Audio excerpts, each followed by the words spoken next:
Aba, tingnan mo yun. Ang munting tiyanak ay malapit na mahulog dun sa bangin.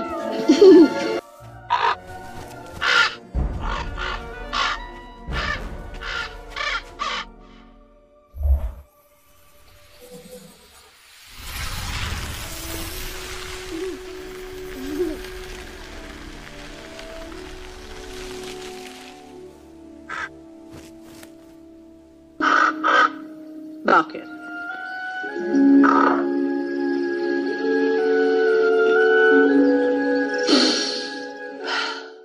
Kumusta po? Umalis ka na. Alis. Alis na? Hindi ko gusto ang mga bata. Buhat, buhat.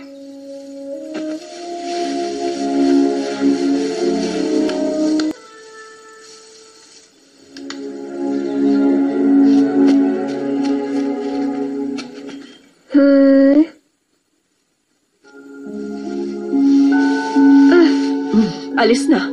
Uwi na sa inyo.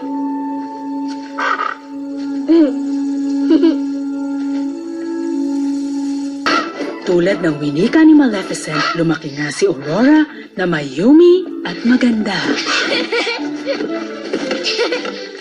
Kay gandang ibon. Malayo sa matayog nilang palasyo na hindi na niya maalala. At sa pagbago-bago ng panahon at pag-usbong ng mga bulaklak, siya rin ay namukadkad.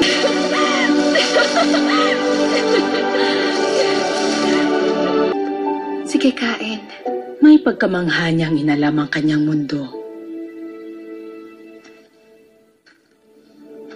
At ang lugar na nasa kabila ng nakakatakot at matinik na pader. Dalhin mo sila sa akin. Ay nako, isang batang pisante lang pala.